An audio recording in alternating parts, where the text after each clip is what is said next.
buatlah karir plan. Karir plan itu akan menjadi yang namanya learning plan. Artinya saya masuk ke dunia industri itu sebagai seorang yang paling bodoh. Dari nol banget. Dari nol banget. Karena katakan tidak pada hal-hal yang kamu sukai sekalipun, selama itu tidak mendekatkan kamu kepada tujuan kamu. Wow. Ya, katakan ya pada hal-hal yang kamu benci sekalipun, ketika hal itu mendekatkan kamu pada tujuan.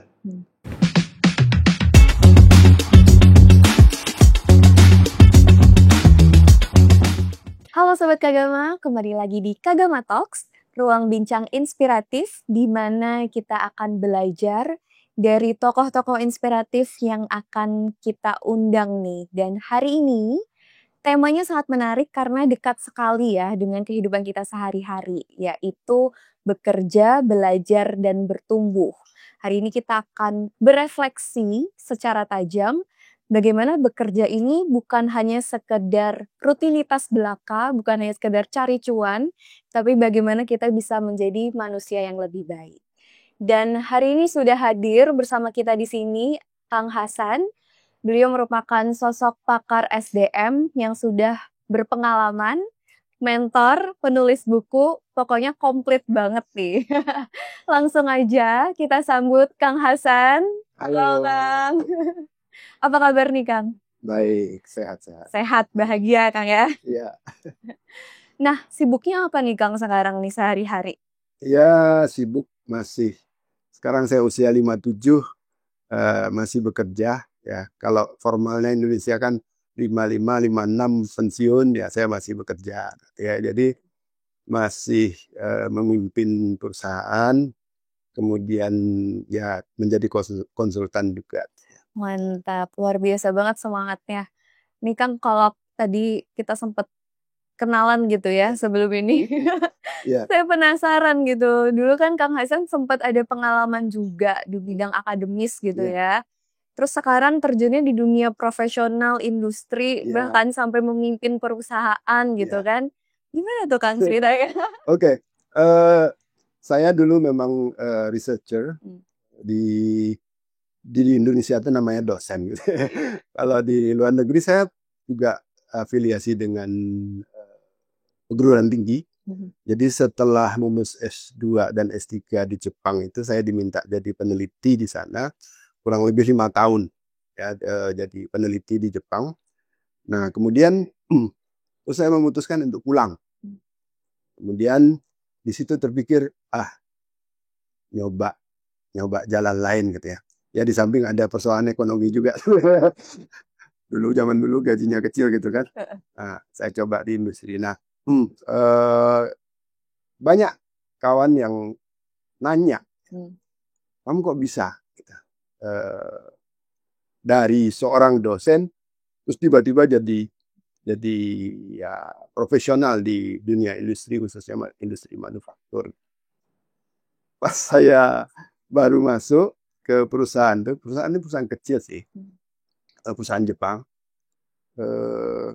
Baru masuk hari pertama kerja itu ada anak yang udah lebih dulu masuk. Ini perusahaan baru, jadi baru ada orang Jepang 2, ada saya, kemudian ada anak jadi supervisor lah waktu itu.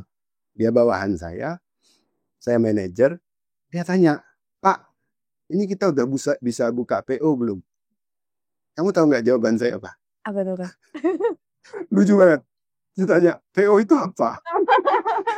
Itu benar-benar banyak. Artinya saya masuk ke dunia industri itu sebagai seorang yang paling bodoh. Dari nol banget. Dari nol banget. Karena dari saya lulus, saya sempat sih kerja di industri minyak sebentar ya. Tapi kemudian saya murni jadi seorang akademisi, riset fisika, nggak ngerti apa namanya PO. Saya tuh nggak tahu bahwa di perusahaan itu kalau mau beli barang itu harus lebihkan PO, ada supplier dan sebagainya, itu nggak tahu. Jadi terus kenapa kok terus bisa ya agak sedikit heroik waktu itu. Saya jadi manajer kan, masuk jadi manajer, ngandalkan kemampuan bahasa Jepang aja. Ijazah doktor fisikanya nggak relevan, pengalaman di Jepang nggak relevan, ngandalkan bahasa Jepang. Nah, tapi dalam 1 tahun saya diangkat jadi direktur. Wow, Gimana kan tipsnya? Ya itu tadi, dari yang tidak tahu menjadi tahu, dari yang tidak bisa menjadi bisa. Kemudian setelah itu bukan lagi soal bisa atau tidak bisa, posisinya kan leading. Ketika kita sudah dalam posisi bekerja di perusahaan, kita harus berkontribusi. Ya, ini akan kita gali detail nanti. Nah, mencari cara untuk menghasilkan sesuatu, ya, selalu mencari cara untuk menghasilkan sesuatu, sehingga ya itu tadi, hal yang tidak diperintahkan ke saya pun saya ngomong, oh ini waktu itu contohnya ya, kami kan memproduksi barang untuk diekspor. Nah, setiap kali impor itu bayar pajak impor, bea masuk segala macam itu gede banget, cash flow tersendat. Terus saya baca-baca dapatlah cerita bahwa sebetulnya kalau untuk ekspor itu nggak perlu bayar pajak gitu loh. Tapi kita harus punya satu fasilitas yang namanya kawasan berikat. Nah, singkat cerita ya saya usulkan itu. Ada cerita menarik sebetulnya di belakang situ, tapi saya usulkan dan itu saya jalankan, saya sendiri yang mengelola. Bayangkan, dengar kawasan berikat itu pada waktu itulah. Tapi kemudian saya bisa mengelola, bisa ngurus perizinannya, bisa setting segala macam.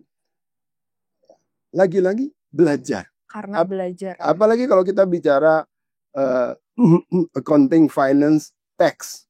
Ini kan hal yang spesifik banget gitu. Saya belajar 2 minggu. Oh ya.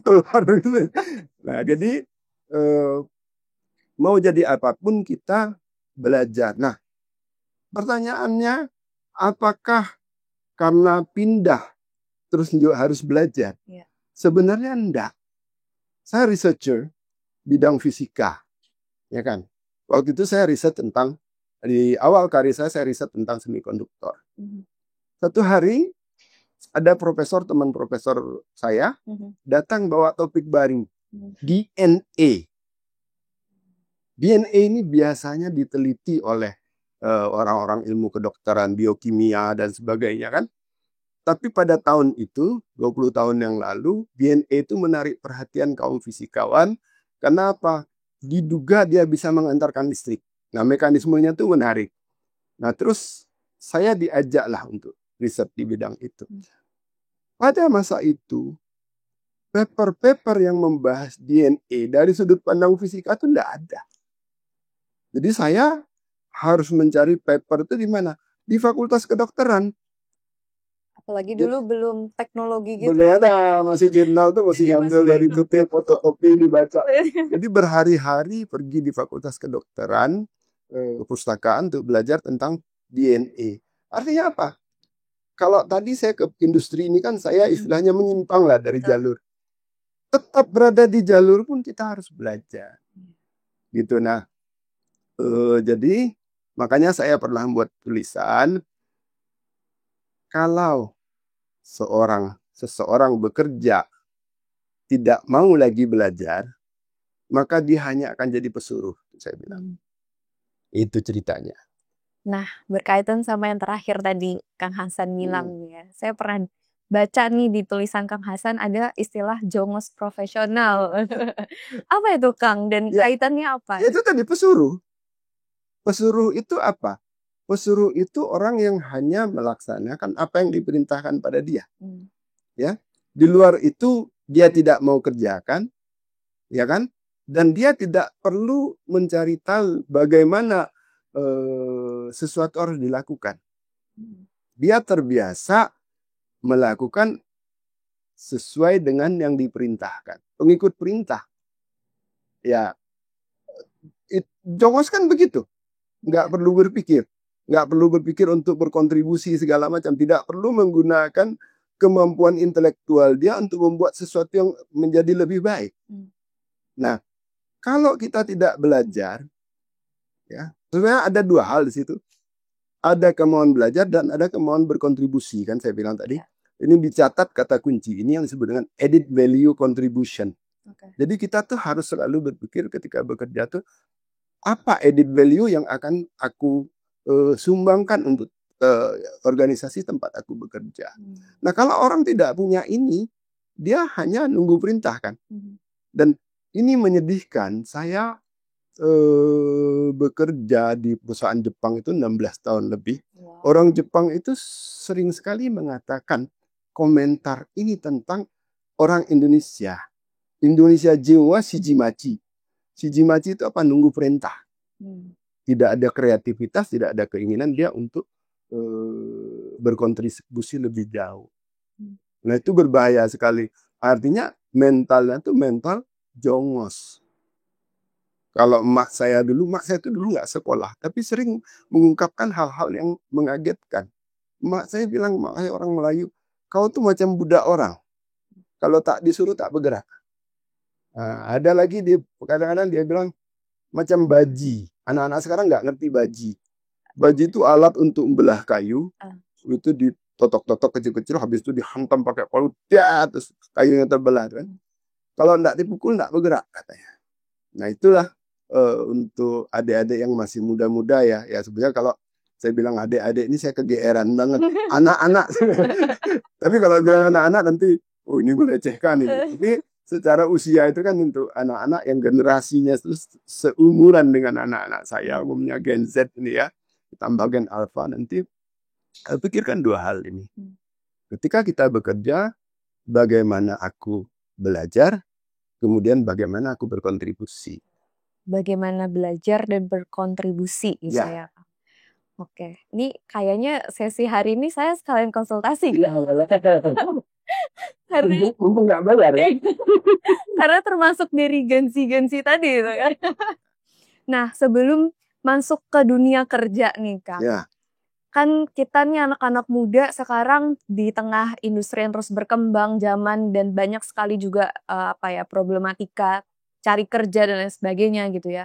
Kadang tuh kita clueless gitu kan kayak ini saya pengen menjadi seperti ini tapi realitanya mungkin opportunity-nya masih belum ada nih atau gimana nih gitu. Jadi mungkin langkah apa sih Kang gitu yang bisa kita ambil dari sejak dini gitu untuk career plan kita gitu, untuk satu persatu bertumbuhnya tuh gimana gitu. Ini ada dua bagian yang mau saya katakan. Pertama, ketika mudah-mudahan ada adik-adik kamu yang bilang saya adik-adik saya, ada adik kamu yang masih mahasiswa dengarkan acara ini. Ya, dan dua-duanya sebetulnya relevan dengan satu prinsip. Saya suka bukunya Stephen Covey, judulnya Seven Habits of Highly Effective People. Itu buku yang sangat terkenal lah. Nah, Stephen Covey itu mengajarkan kebiasaan nomor 2 dari Seven Habits itu adalah beginning with the end mind. Selalu berpikir dari akhir. Nah, apa maksudnya? Ketika kuliah, kita bicara tadi fase pertama dulu, ketika kuliah. Saya dulu dosen, saya sering tanya mahasiswa, kamu kuliah mau apa sih? Jawabannya kadang-kadang filosofis banget. Saya ingin belajar, menambah ilmu, bla bla bla. Ya silakanlah bilang. Tapi ujungnya kamu mesti kerja. Nah, ada juga yang lebih pragmatis lagi disuruh bokap saya. Nah, saya itu berkeliling sejak tahun 2012 keliling ke kampus-kampus menyediakan waktu untuk ngasih kuliah ke mahasiswa ngajarkan hal ini. Sampai akhirnya saya tulis jadi satu buku materi kuliah saya itu judulnya From Dream to Habits. Ya, nah maksudnya adalah ketika kamu masuk kuliah, kamu pikirkan nanti aku lulus, aku akan bekerja di mana. Untuk bisa bekerja di mana itu bisa menjawab itu. Pertanyaan berikutnya, kompetensinya apa yang diperlukan di situ. Sehingga ketika selama kuliah itu dia sudah merencanakan, oh kamu akan mendaftarkan satu set kompetensi, ya. Nah, dalam kuliah itu sudah direncanakan, oh semester sekian aku ambil kompetensi ini. Ada yang dari jalur kuliahnya, karena kuliah itu ada silabusnya, ada kompetensi yang harus diambil. Ada yang dia harus misalnya ngambil les di luar atau apa, ya. Ada yang dia harus belajar sendiri, belajar sama senior, belajar sama mentor, ya kan? Ya. Nah, contoh kasus yang paling menes itu sering ini mahasiswa ketika lulus mau ngelamar kepentok di mana? Bahasa Inggris. Ya kan? Dulu stigmanya anak UGM itu nggak bisa renang, lulusan UGM itu nggak bisa nyetir, nggak bisa bahasa Inggris. Stigmanya seperti itu. Nah, betapa bodohnya ketika seorang mahasiswa lulus kuliah baru sadar, oh bahwa ternyata dia butuh bahasa Inggris. Itu kan dari zaman dulu juga orang udah harus tahu. Nah, ketika dia sudah lulus menghadapi kenyataan, oh bahasa Inggris nggak bisa, aku mau les lagi, sudah terlambat karena untuk buat kita mahir dalam bahasa Inggris kan butuh waktu paling nggak 2 tahun. Nah, itu makanya saya ajarkan di buku itu buat satu set kompetensi yang akan kamu ambil, buat rencanakan kuliah, ya sampai daily planningnya tuh ada, sehingga seseorang bangun itu dia bangun dengan plan.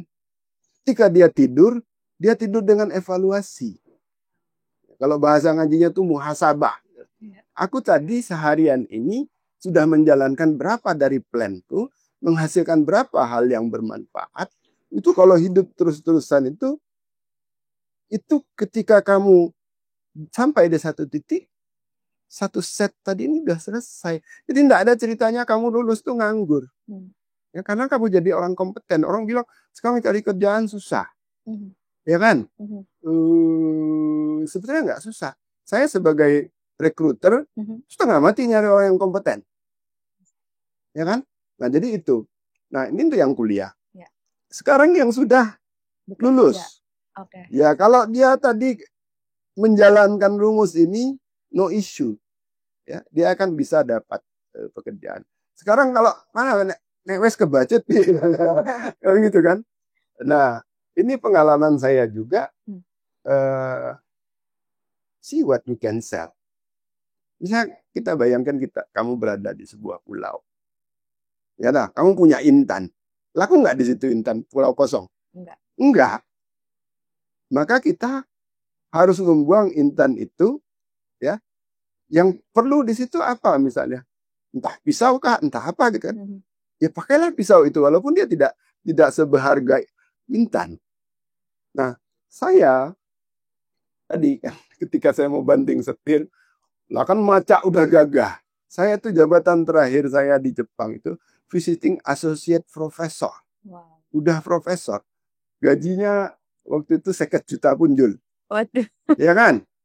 Kemudian tapi di Jepang, di pasar kerja Jepang. Saya periset, saya punya reputasi riset, bawa balik ke Indonesia rapayu kabeh. Sama seperti ya intan di sebuah pulau kosong tadi. Saya cari kerja. Ya mulailah mencari tempat di mana kita laku. Nah, akhirnya waktu itu saya hanya jualan kemampuan saya berbahasa Jepang. Ditambah kepercayaan diri bahwa saya akan belajar. Nah, itu poinnya. Ada orang yang nggak mau masuk ke satu industri. Oh, itu industrinya jelek, itu begini-begini. Nah, terus kamu mau makan apa? Ya. Nah, kalau ini nanti bicara Gen Z lagi nih, oh itu bukan passion saya. Saya ledekin, emang lu bisa bayar kos pakai passion? Enggak. Ya, terlalu mewah untuk bicara passion. Ya kalau kebetulan dapat kerjaan sesuai passion enggak apa-apa. Tapi jangan terlalu lembek atau oh itu enggak sesuai passion saya nganggur aja dulu. Enggak. Yang penting punya kesempatan untuk membuktikan diri di dunia profesional itu didapatkan dulu.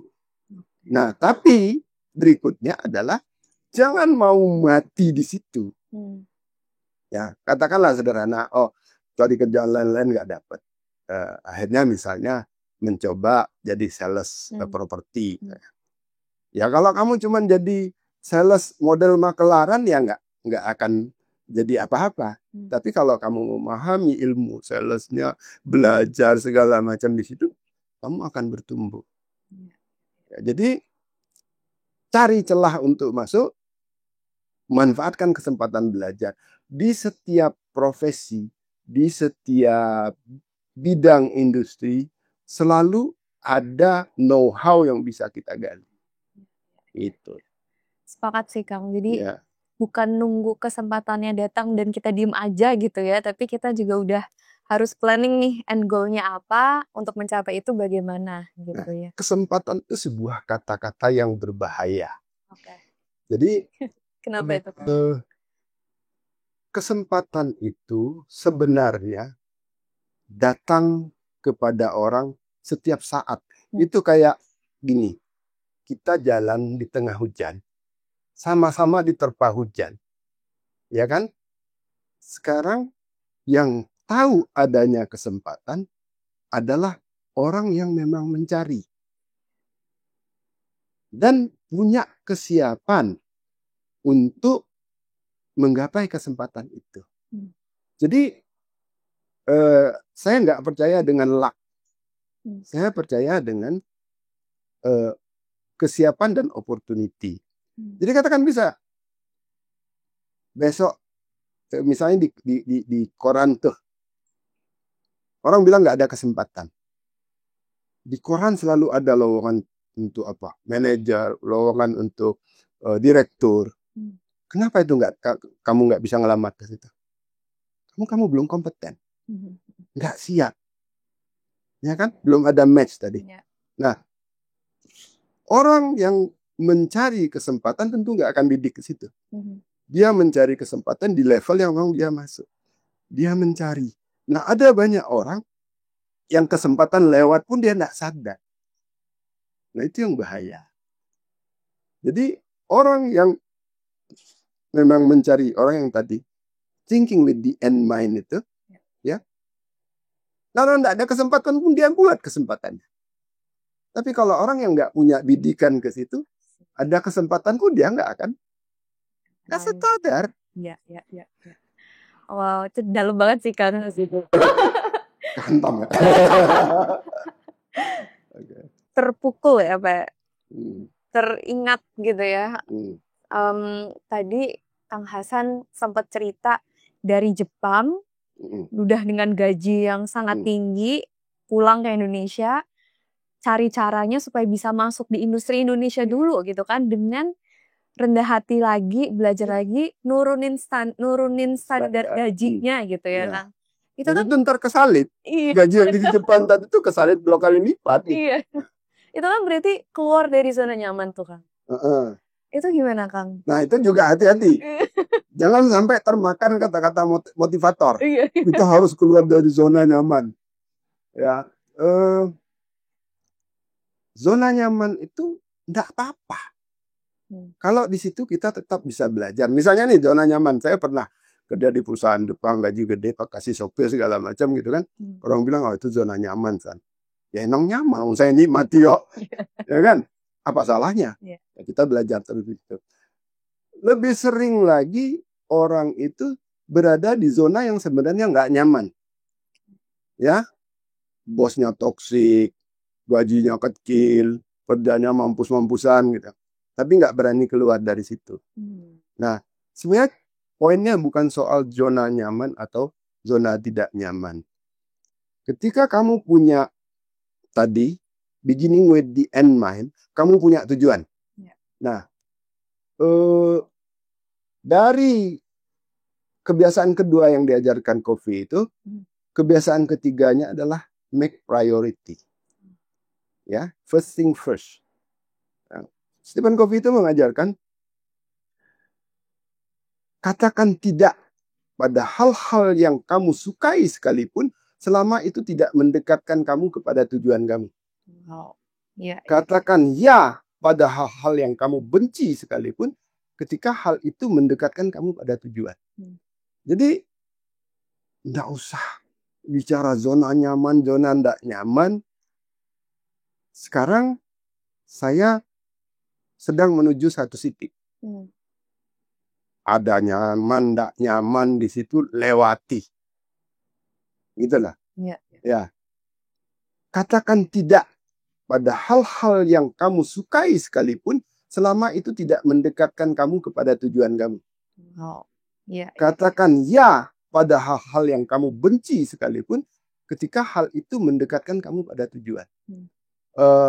Tadi kan ngomongin passion. Ya kan? It is very easy to do the thing that you love. Yeah.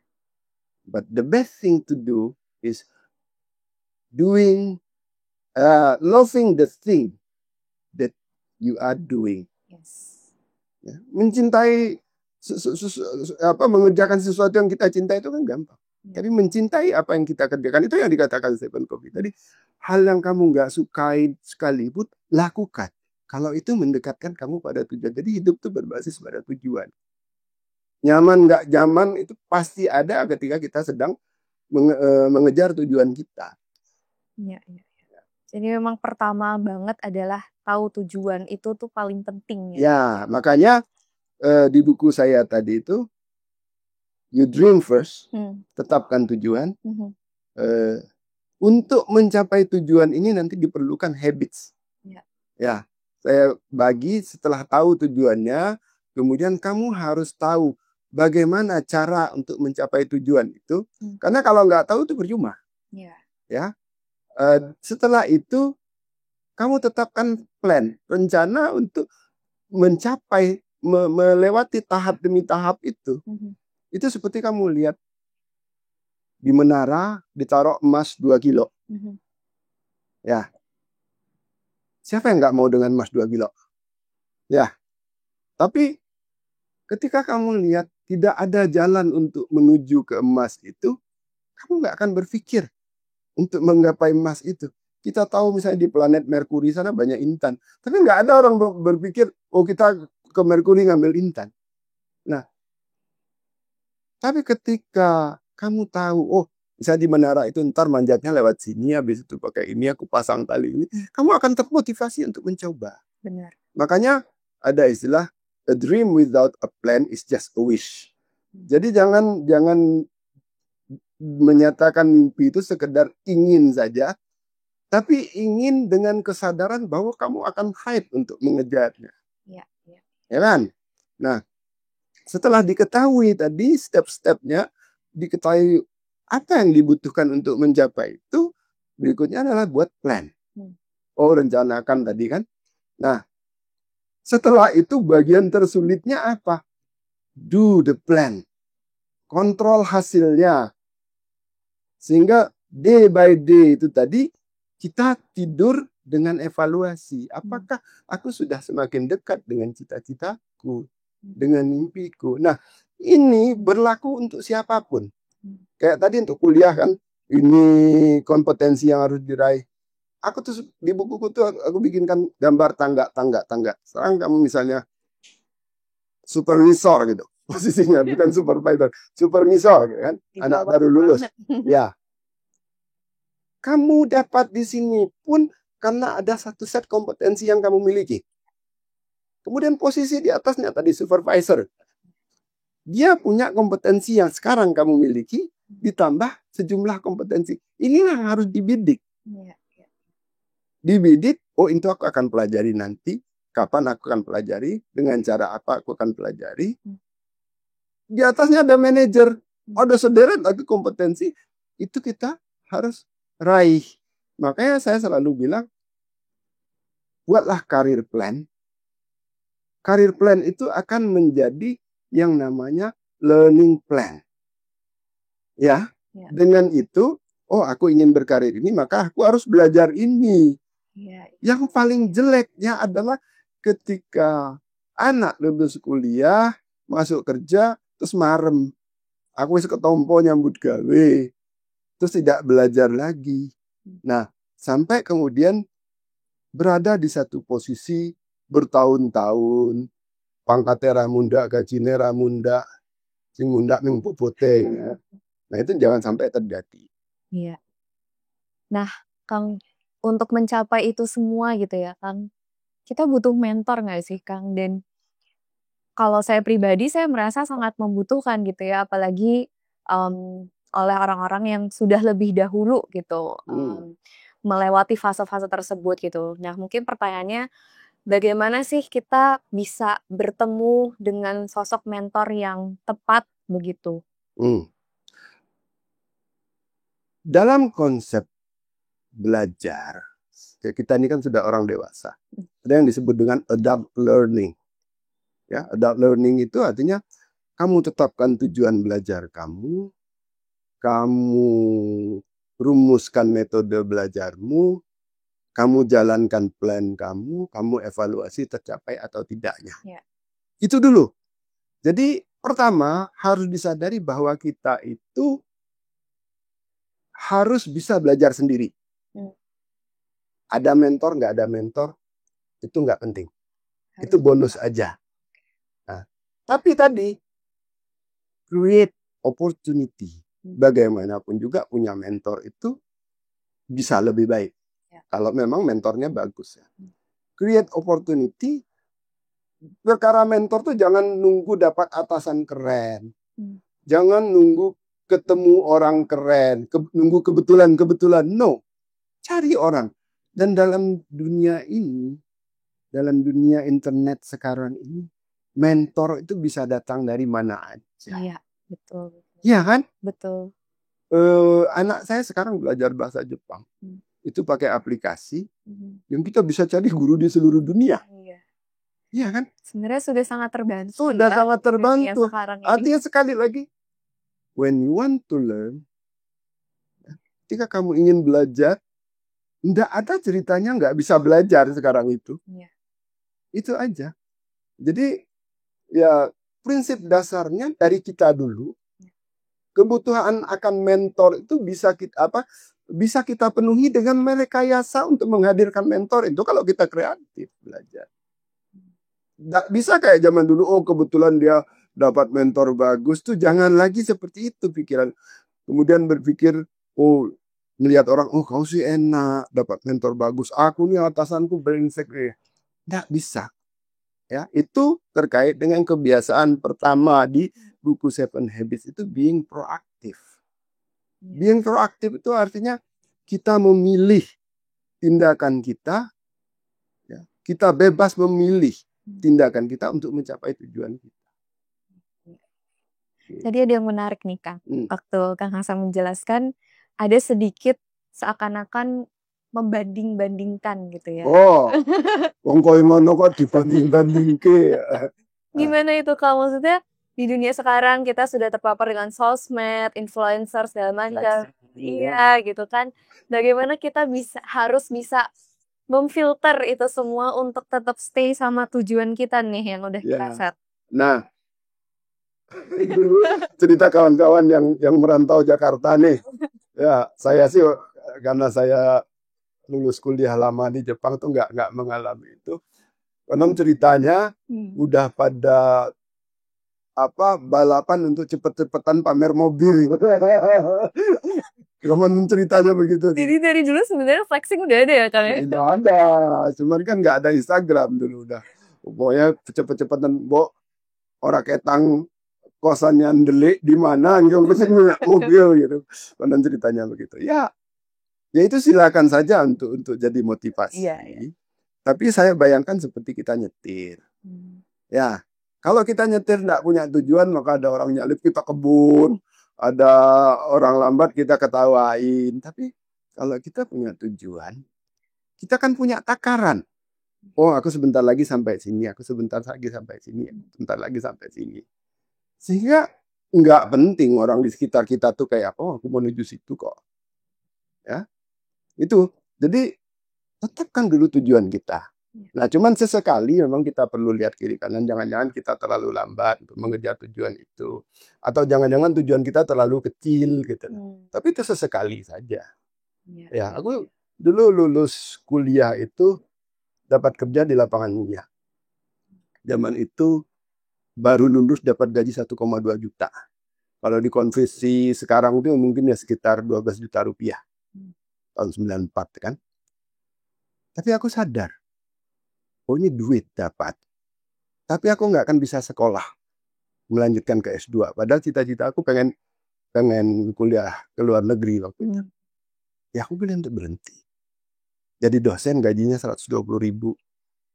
Terima, nggak ada masalah. Ya. Jadi ketika kita sudah punya tujuan tadi, tidak masalah kan. Orang mau ngebut duluan mau apa, itu kita anggap oh dia ngebut karena dia ada tujuan. Yang ini jalan santai, dia punya tujuan sendiri. Ya aku dengan jalanku ini, aku lewat mana kan nggak mungkin kita, oh orang tuh belok situ, aku ikut belok situ. Kan enggak. Makanya penting sekali beginning with the end mind. Balik lagi ke situ, Ya, paling penting. tujuanmu apa? Oke. Ini dari tadi saya dengerin Kang Hasan tertampar. Oke Kang, tadi sempat dimention toxic, lingkungan yang toksik Ya, juga. Nah, lingkungan toksik. apa itu sebenarnya Kang? Bagaimana kita sadar bahwa oh kita kayaknya udah toksik nih, atau bahwa kayaknya harus kuat-kuatin aja deh gitu. Jadi tadi lagi-lagi tujuan. Ya. Ketika itu tidak sesuai tujuan kita, maka kita mau toksik gak toksik sebetulnya hal yang pertama adalah itu sesuai nggak dengan tujuan saya. Oke. Ya, sebetulnya kadang-kadang kita tuh terlalu memanjakan diri juga dengan istilah toksik. Kamu tahu, aku tuh dapat profesor. Itu orangnya, kalau aku lihat dengan jelek itu norak banget. Artinya dia tuh orang Jepang yang konvensional banget. Bukan konvensional, apa istilahnya? Kolot. Ngelihat orang luar itu ya agak merendahkan, bukan tipe profesor yang internasional main lah. Ketika aku datang, tadi dia bilang apa? Nah, aku datang udah mahir bahasa Jepang ya. Kimi ne, tropi karena bunga mote kuruna. Tolong diartikan dulu kan. Kamu ya, dia bilang, jangan bawa budaya tropismu ke sini. Oke. Kalau kita di Jogja, asem nih. Saya tuh datang dengan pride. Yeah. Saya merasa saya sudah disiplin, sudah highly motivated gitu kan. Sensei, maksudnya gimana? Ya kalian orang-orang tropis itu kan pemalas. Kamu lihat tuh orang Cina di sini, orang Jepang, orang Korea tuh kerja keras semua. Kamu harus bisa seperti mereka. Itu kayak gitu. 2 tahun pertama itu dimaki-maki. Diomelin terus. Kalau aku bilang itu toksik, aku sudah ulang. Udah sanggup. Tapi tadi, karena aku punya tujuan. Tapi apakah itu satu-satunya ukuran? Bukan. Ya, kita punya tujuan. Ya, aku mikirnya waktu itu, ya sampai aku doktor lah. Kalau aku udah doktor, ya aku nggak perlu lagi berurusan dengan orang ini. Dilalah, setelah dia melihat prestasiku, approach-nya sangat berubah. Akhirnya dia tidak lagi toksik. Dia kan sebenarnya bukan toksik. Dia hanya ingin menjaga dari awal supaya aku tuh tidak kemana-mana. Ya kan, tidak terlena. Ya bisa saja, oh bentang-bentang udah dapat beasiswa, udah gini-gini merasa hebat kan. Nah itu satu. Ya. Yang kedua, untuk bisa memilah itu tadi, kita tahu. Makanya perlu belajar. Kerja yang benar tuh seperti apa. Makanya saya selalu bilang ke anak-anak, belajarlah manajemen. Ini kacaunya di Indonesia ini kan trainer. Udah ketemu dengan mungkin ada ratusan manajer. Manajer? Gue tanya, kamu belajar manajemen enggak? Baca buku apa manajemen? Enggak pernah. Akhirnya tak ledekin. Oh, kamu ini GM ya? Bukan Pak, saya manajer, bukan GM. Udah, GM itu gaya netok manajer. Nah, ketika kita mengerti organisasi itu seperti apa, bekerja itu seperti apa, mekanisme kerja itu seperti apa, kita bisa memilih. Kita bisa memilah. Tadi, ketika seorang atasan itu ngomel-ngomel, kita bisa mencerna substansi. Dia ngomel karena membina atau karena dia di rumah punya masalah sama bininya. Ya, kita bisa memilah itu. Dan kita pun bisa memilah efeknya sama kita apa. Ketika di tempat itu kita butuhkan, ada yang memang kita kejar untuk belajar, yang toksik-toksik ini bisa kita abaikan. Nah itu kebiasaan pertama di buku Stephen Covey tadi. You can even hurt my body, but you can never hurt my feeling. Ya, kita bisa ngabaikan semua hal yang toksik-toksik itu. Makanya saya bilang, pernah juga saya tulis, jangan berikan orang kepada seorang lain itu remote control diri kita.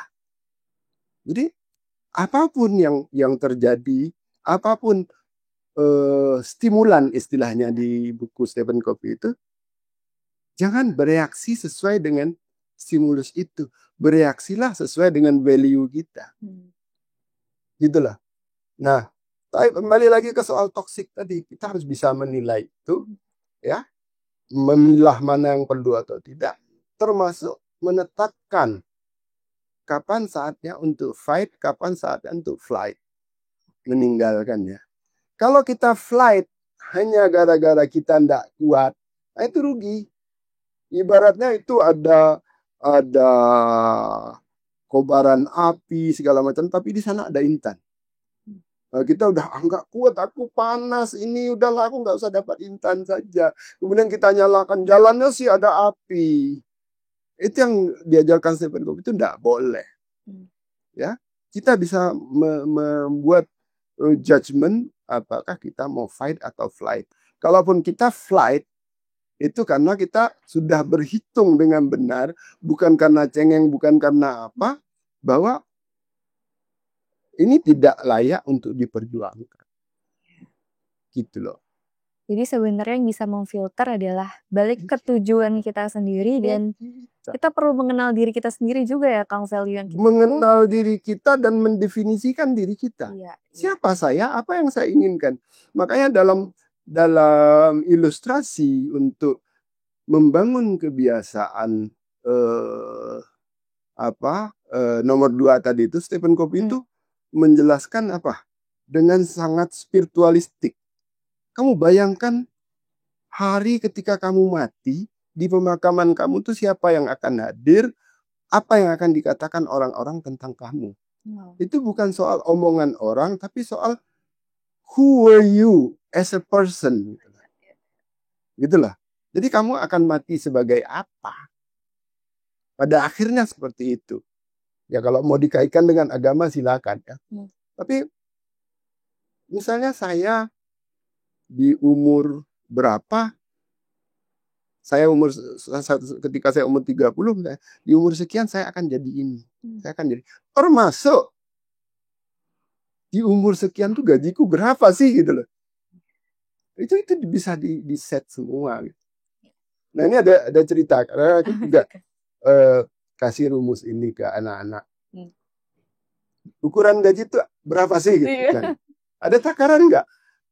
Nah, yang paling gampang ini, dulu aku diajarin temanku orang Jepang. Di Jepang itu katanya gaji itu adalah perkalian antara umur dengan 10.000 yen. 10.000 yen itu kira-kira 1 juta. Berani nggak kamu matok? Di umur 30 aku harus dapat gaji 30. Itu paling kecil loh. Ya, umur 45 aku harus punya gaji 45 juta misalnya. Umur kali 1 juta. Anak-anak bilang, banyak. Gara-gara kalau aku ngomong gitu di tempat training kan, orang udah umur 40 tuh pada tertunduk. Karena gajinya jauh banget. Tapi kalau itu tadi di set. Aku tulis itu di Facebookku beberapa tahun yang lalu. Dan aku sering ulang-ulang juga. Ya enggak banyak banget sih, tapi cukup banyak yang kemudian ngontak, Kang, aku udah berhasil. Padahal dulu gajinya mungkin cuma 10 juta, ya umur 35, sekarang aku udah berhasil, Kang. Gajiku udah hampir 40 gitu. Jadi itu bisa gitu loh. Untuk pokoknya tidak untuk semua orang mungkin ya. Tapi ketika kamu ini agak sedikit lebay lah. Aku dulu pernah bilang, ketika kamu bermimpi, Tuhan itu akan buatkan jalan bagi kamu untuk menuju mimpi itu. Ya, kamu nggak perlu buat jalannya, kamu hanya perlu mencari jalan. Jalannya ada. Kalau kita inginkan itu tercapai. Nah, aku tadi mencoba resep itu dan berhasil gitu. Ya. Jadi, tapi kalau kita bicara gaji tadi ya, tetap kita nggak boleh lupakan, konsep dasarnya adalah belajar dan bertumbuhnya itu gitu kan, seiring berjalannya waktu. Gaji itu dulu ada teman kita senior banget, alumni UGM juga, Dia bilang, kaya itu bukan ukuran sukses. Ya. Kaya itu adalah efek sampingan dari sukses. Ketika kamu sudah berkontribusi, ketika kamu sudah belajar, ketika kamu menjadi makin ahli, uang itu akan datang dengan sendirinya. Kalau kamu begini-begini, kamu tidak kunjung dapat uang, itu problemnya mungkin ada dua. Kamu memang nggak pingin uang, kan ada orang yang memang nggak terlalu tertarik sama uang. Yang kedua, kamu gagal monetize skill kamu, gagal mencari kolam yang lebih subur. Gitu. Nah itu nanti perkaranya ke networking, percaranya ke branding yang hari ini nggak perlu kita bahas sampai jauh-jauh situ, tapi dalam pengalaman saya uang itu ya sangat terkait dengan kontribusi, sangat terkait dengan pengalaman, ditambah yaitu tadi branding. Ya ada, saya pernah diinikan juga sama teman saya, ya digunjingin lah gitu kan. Hasan itu kayak gitu-gitu aja kok jabatannya bisa mentereng gitu, gajinya bisa gede menurut versi dia. Versi orang lain lah cuman gitu doang ya kan. Ada orang berpikir gitu. Ya orang menganggap kita biasa-biasa saja, tapi kita sebenarnya punya sesuatu. Gitu loh.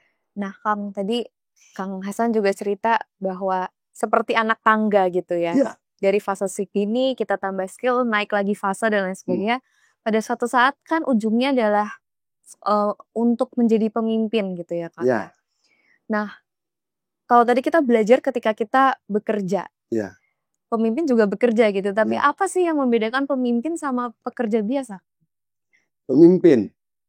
Yang paling penting bagi seorang pemimpin itu kalau menurut saya ada satu hal saja. Dia bisa membuat orang lain bekerja untuk dia. Itu yang disebutnya getting things done through other people. Ya, bagaimana jadi sebetulnya memimpin itu mempengaruhi. To lead is to influence. Ya, ini saya hanya membatasi konteks kepemimpinan dalam konteks manajemen. Ya. Kalau yang lain-lain mungkin banyak karisma segala macam, saya nggak paham soal itu. Tapi to lead is to influence. Influence who? To influence people. To do what? To do whatever we want in the context of organization goal. Ya. Bukan untuk patuh pada kita. Nah, menariknya gini.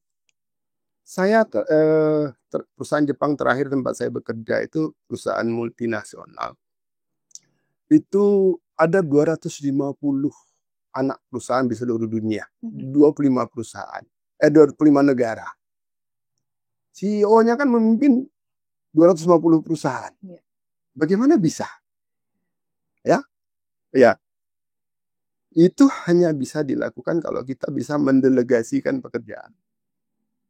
Selama kita nggak bisa delegasi, maka kita berhenti pada kapasitas kita. Kalau setiap pekerjaan bisa kita delegasikan, kita akan naik lagi. Makin banyak orang kita pimpin, makin gede kita sebagai pemimpin. Makin tinggi jabatan kita, makin banyak orang yang harus kita pimpin. Kalau jumlah orang yang bisa kita pimpin itu terbatas, maka kita akan terhenti di situ. Struktur kepemimpinan kita nggak akan naik lebih tinggi. Jadi, to lead is to manage people. Ya, untuk anak-anak muda itu ada satu buku yang menurut saya cukup bagus tentang kepemimpinan itu, One Minute Manager judulnya. Jadi bagaimana pemimpin itu tugasnya adalah membuat orang mencapai hasil yang kita inginkan untuk dicapai, ya kan? Caranya apa? Menegaskan pada orang itu apa tujuannya. Kemudian menjelaskan apa yang harus dia lakukan dan meminta dia untuk melakukan. Memeriksa apakah dia sudah melakukan dan mencapai hasil. Nah, kalau dia mencapai hasil, beri pujian. Ya, kemudian beri dia target baru. Kalau dia tidak mencapai hasil, beri dia teguran, kemudian diminta untuk mengajarkan memahami lagi tujuan, diminta untuk mengerjakan lagi. Terus begitu. Nah, ini sediakan waktu 1 menit 1 hari untuk mengkonfirmasi hal ini kepada bawahan kita. Jadi pemimpin tuh buat saya nggak muluk-muluk, orang yang mampu pertama menyampaikan pesan, yaitu tujuan kita apa. Yang kedua, mampu melakukan kontrol terhadap apa yang dilakukan oleh orang-orang yang bekerja bersama dia. Kalau itu terus-menerus kita besarkan, maka kita akan menjadi pemimpin yang lebih besar. Luar biasa banget. Dari tadi daging terus, Kang. Nggak ada sambal. Aku penasaran nih, Kang. Sebenarnya kan dari tadi kita bahas itu adalah intinya yang Kang Hasan sampaikan juga di buku Kang Hasan, bahwa bekerja itu untuk menjadi manusia yang lebih baik gitu. Ya. Maksudnya tuh apa gitu singkatnya, Kang? Ya itu tadi. Misalnya kita balik ke cerita kepemimpinan tadi. Pada saat kita, misalnya kamu mulai bekerja, kamu nggak punya bawahan. Nyala. Kemudian kamu bekerja. Dengan kompetensimu kamu naik. Nah, ini sudah jadi lebih baik kan. Kemarin kamu punya kompetensi 3, sekarang 4. Kamu tadi tidak punya staff, sekarang kamu punya staff. Mereka sudah lebih baik. Ya, lebih baik lagi, lebih baik lagi. Tapi sangat penting untuk kita balik lagi ke kitab suci saya tadi itu, be effective. Apa itu efektif? Kata Stephen Covey, orang yang bisa mencapai tujuan-tujuan dia, ya, dengan merawat hal-hal yang membantu dia mencapai tujuan itu. Ini penting banget. Orang ada yang mungkin sukses, jadi pemimpin besar, jadi ini, tapi sepanjang perjalanan orang selalu menceritakan, wah dia itu dulu ngembat di sini, ngikut orang, nendang orang, dan sebagainya. Itu bukan efektif. Atau dia nekan orang, kerja di bawah dia itu under pressure, mengalami pelecehan dan sebagainya. Kan bukan itu tujuan kita. Jadi menjadi yang lebih baik itu ya itu tadi, membayangkan diri kita ketika kita mati itu, siapa yang akan hadir, apa kata orang. Dan itu tidak hanya terkait pekerjaan. Anak kita nanti akan seperti apa sosoknya, ya, rumah kita seperti apa, dan seterusnya dan seterusnya. Jadi menjadi lebih baik bukan hanya soal jabatan naik segala macam, tapi tadi merawat hal-hal yang membawa kita kepada keberhasilan. Siap. Itu. Oke nih, Kang. Terakhir nih, Kang. Untuk penutup ke teman-teman Kagama di sini yang mungkin sedang merintis karir atau seorang banyak pemimpin-pemimpin hebat gitu ya di sini. Apa kesan pesan Kang Hasan yang ngena nih untuk kita semua? Iya tadi sih, tidak boleh kita itu malu untuk belajar. Nek perkara sekolah, saya ini udah paling tinggi sekolahnya, di atas doktoral tuh udah nggak ada lagi, udah mentok gitu. Ya, tapi saya tidak pernah malu untuk belajar pada orang lain. Ketika saya tadi masuk perusahaan, saya nggak ngerti akuntansi, saya tanya staf saya, supervisor waktu itu akunting, penanggung jawab akuntingnya. Saya tanya ini gimana, belajar. Tidak pernah boleh kita malu untuk belajar, tidak pernah boleh kita malu untuk belajar kepada siapapun, kalau memang dia punya pengetahuan. Si Teteh pembantu saya di rumah pun, kadang-kadang saya belajar dari Teh ini diapain kalau mau bikin kayak gini. Dia tahu, saya punya pengetahuan yang banyak tentu saja, tapi tidak ada orang yang punya pengetahuan semua. Ya. Maka ketika kita perlu belajar, tidak pernah boleh kita malu. Oh saya ini udah doktor, jabatan saya udah ini, saya mau belajar juga. Enggak. Belajar aja. Nggak pernah rugi belajar itu. Kedua, jangan pernah pelit untuk membagikan ilmu kepada siapapun, pengetahuan kepada siapapun. Karena semakin banyak kita bagikan ilmu itu, semakin mahir kita. Gitulah. Jangan pernah pelit, ya, untuk berbagi. Saya selalu menyediakan kesempatan untuk berbagi ya seperti sekarang ini. Luar biasa, Kang. Terima kasih banyak Kang Hasan untuk wejangannya, untuk ilmu dagingnya yang luar biasa. Kalau saya simpulkan tadi ya teman-teman Kagama, bahwa bekerja, belajar, bertumbuh menjadi satu proses yang nggak ada habisnya, nggak ada titiknya. Tapi penting buat kita untuk tentuin end goal kita mau apa sih. Dan dari situ kita breakdown lagi satu persatu hal-hal yang kita lakukan day per day-nya, kita mencapai tujuan yang sudah kita tentukan tersebut. Dan jangan pernah capek gitu ya untuk belajar. Kita bisa belajar dari manapun, dari orang-orang siapapun, dan pada akhirnya tujuan kita bisa tercapai. Dan nggak kerasa, episode kali ini sudah berakhir. Sampai bertemu di Kagama Talks berikutnya. Saya Cynthia Sakar pamit undur diri. Sampai jumpa.